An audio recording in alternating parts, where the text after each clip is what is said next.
प्रीति एक पढ़ी लिखी लड़की है जिसकी एक अच्छे घर में शादी हुई है।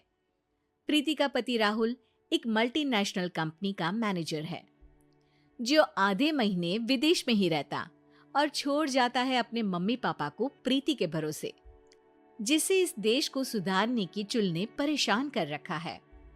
मम्मी पापा, कल एक डॉग वैक्सीनेशन का शिविर है तो मैं वहीं पूरा दिन रहूंगी।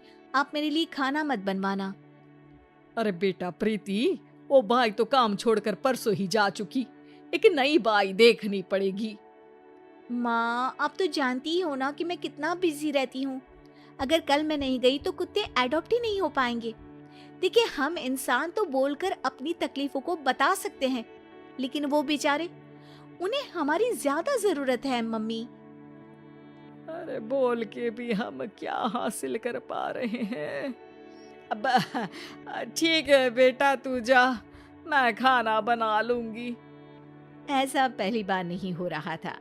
देश भर में जितने एनजीओज हैं, चाहे वो स्टूडेंट्स के अधिकार के लिए हो या गरीबों में खाना बांटने का काम हो, प्रीति सबसे जुड़ी हुई थी। रोज कहीं बाहर ही रहती थी, एक शिविर में नहीं तो दूसरे में, और छोड़ जाती थी अपने सास ससुर को उनके खुद के भरोसे। और जब कोई उसे कहे, अरे प्रीति, कभी तेरी सास का हाथ भी बटा दिया कर, तो उसका एक ही जवाब रहता था,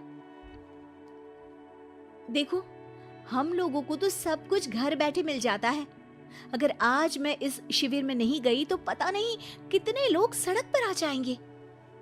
प्रीति को समझाना संभव ही नहीं था और ये बात उसके सास ससुर भी मान चुके थे। इसलिए सुबह सुबह सास ही किचन में खाना बनाने जाती है और देखती है कि घर में सब्जियां खत्म है। अरे प्रीति बेटा, सुन तो जरा। क्या हुआ मम्मी? मुझे बहुत लेट हो रहा है और आप तो जानते हो ना कि अगर मैं इस शिविर में नहीं गई तो। हाँ हाँ, कुत्ते एडॉप्ट ही नहीं हो पाएंगे, सब जानती हूँ। अरे पर घर में सब्जियां खत्म हो गई है। अरे जब तू वापस लौटे ना तब लेकर आना, ठीक है बेटा? ठीक है मम्मी, चलिए मैं चलती हूँ। और हर बार की तरह प्रीति अपनी पार्टीज और आफ्टर पार्टीज में इतनी बिजी रह गई कि सामान लाना ही भूल गई। बात केवल सब्जियों की नहीं थी, लेकिन प्रीति हर रोज किसी नए शिविर में निकल जाती थी अपने सास ससुर को अकेला छोड़कर। एक हफ्ते बाद प्रीति के ससुर जी के हाथ में दर्द होने लगा।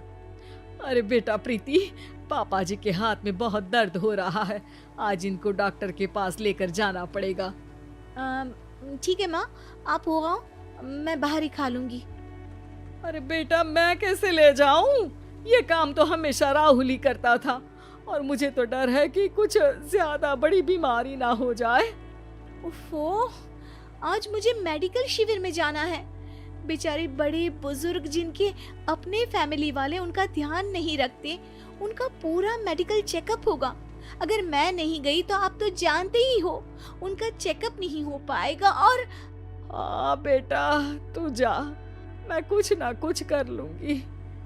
प्रीति के सास और ससुर दोनों ही काफी समय से प्रीति को समझाना चाह रहे थे कि उन्हें भी मदद की जरूरत है, लेकिन अब तो पानी सर के ऊपर जा चुका था। उधर प्रीति शिविर में पहुंचकर सबसे मिल रही थी। काफी भीड़ थी और प्रीति इंस्टाग्राम पर फोटोज अपडेट करे जा रही थी। तभी प्रीति की दोस्त रीना उसके पास दौड़ती हुई आती है। अरे प्रीति, जल्दी चल। अरे क्यों, क्या हुआ? अरे तू अभी सवाल मत पूछ और चल मेरे साथ। प्रीति रीना के साथ जाती है तो देखती है कि गरीब बुजुर्गों की लाइन में प्रीति के सास ससुर भी खड़े हैं। प्रीति को समझ में नहीं आता कि ये क्या चल रहा है। उसके ऑर्गेनाइजेशन में सबकी नजर उसके सास ससुर पर थी और प्रीति को लगा कि बात उसकी इज्जत पर आ गई है। माँ, पापा जी, आप दोनों यहाँ क्या कर रहे हैं? आप तो जानते हो कि ये शिविर गरीबों की मदद करने के लिए बनी है और आप इसका मजाक उड़ा रहे हैं इस तरह से लाइन में खड़े होकर।